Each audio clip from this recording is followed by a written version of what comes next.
Hi everybody, welcome to Do You Believe on Paranormal Zone TV. Thanks so much for joining me tonight. Glad to have you all back.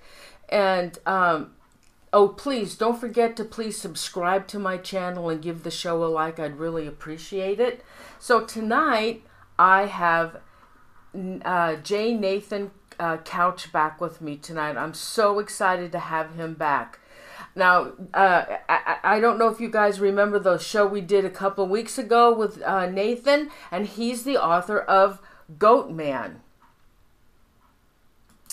And it was such a pleasure to have him.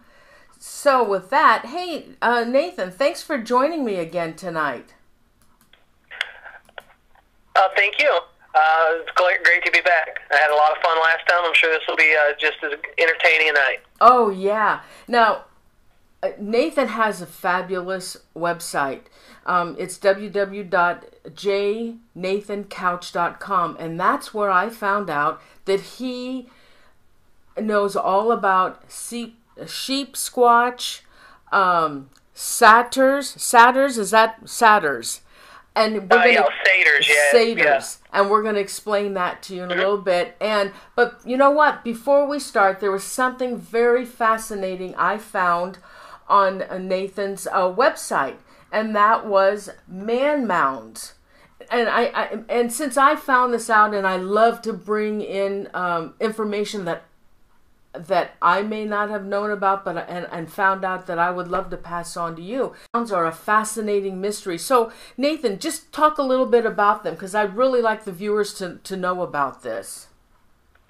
Okay, well, about the year 500 BC, the Native Americans who lived in Wisconsin and a couple of surrounding Midwestern states started building effigy mounds.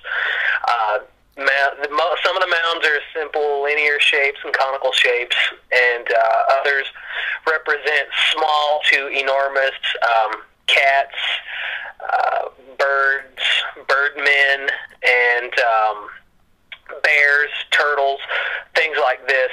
And then a few of them, the rarest of all the mounds, are human-shaped mounds.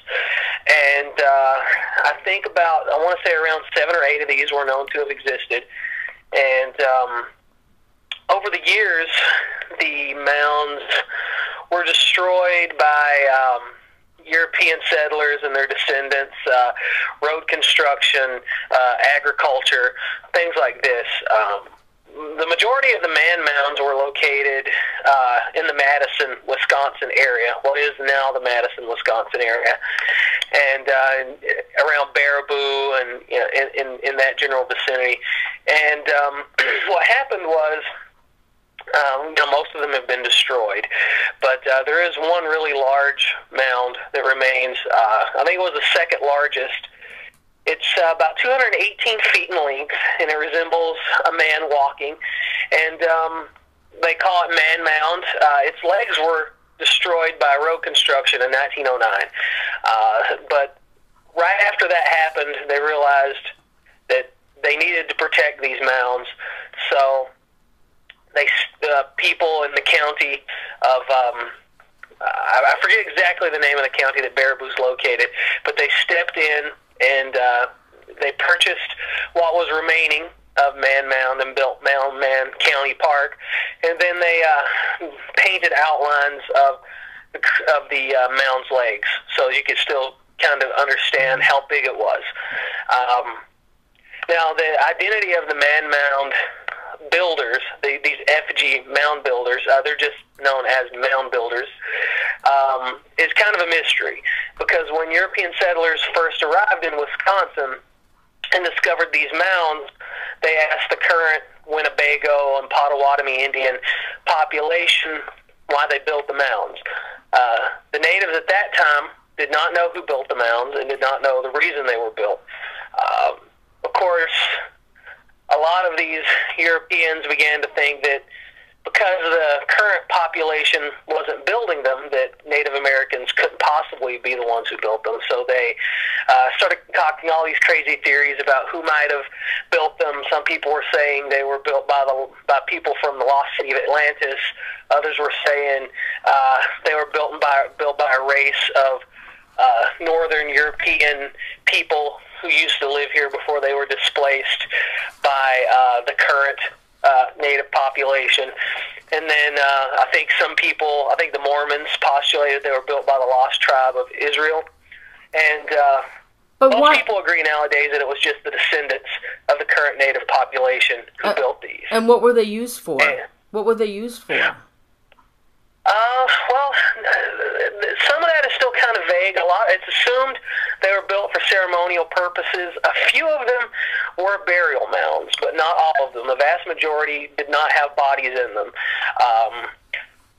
For instance, there's several mounds out in Devil's Lake Park out in Baraboo, but only one of them actually had a burial in it. The rest of them, the purposes aren't quite so clear. Some people think that they were built to reenact stories of Native American gods and folk heroes and things like that, because most of them represent, the various sort of tribes. Certain Native American tribes were water tribes or earth tribes, things like this. So obviously the bird effigies are considered to represent, the air tribes, the sky tribes, and then, the giant felines are considered to represent water spirits. Native American water spirits were often described as being feline, and so those are considered to have been built by Native Americans from these water tribes. Right. And that's okay. So, I just wanted the viewers just to be aware of there's other things out there that we don't know, and coming across that, and I just wanted to pass that on to the viewers to let them know what's out there. Yeah, and the man mounds themselves, no one really knows why that they have horns. Some people think that they're meant to be effigies of a Native American hero god called Redhorn, who was a descendant of who comes from Winnebago lore, and then some people believe they might represent a shaman, because slightly more modern Native Americans, by modern I mean Native Americans who lived here after the Europeans arrived, they would wear buffalo skin headdresses with the antlers on them. But because no one knows with 100% certainty that the Mound Builders are actually descendants from the current tribes, or if the Mound Builders wore headdresses like this, or even knew the story of Redhorn, no one's 100% sure why the man mounds mostly have antlers or horns. I think out of the 7 or 8 that once existed, maybe 5 of them had horns. So that's a little bit of a mystery. Awesome. Thanks so much for bringing that to the viewers. I appreciate it. Okay, so let's move forward now. Thanks so much, Nathan. It's been a pleasure to have you on the show again. I just love having you on the show. You're so knowledgeable on these certain subjects, and I love it. And I want to thank you for taking your time out on a Sunday to be on the show. I really appreciate it, Nathan. Oh, no problem. It's always great being on, and I love having an audience to talk to about these very strange things. These aren't really topics you can just start talking about with the next guy over in the grocery store. You gotta have some people who are willing to listen to some pretty outlandish things. So yes, well, we are very interested, and Nathan, again, thank you so much for joining me tonight. It was a real pleasure to have you on again. Thanks. Thank you. Anytime. Thanks, Nathan. Good night. Good night. Thanks.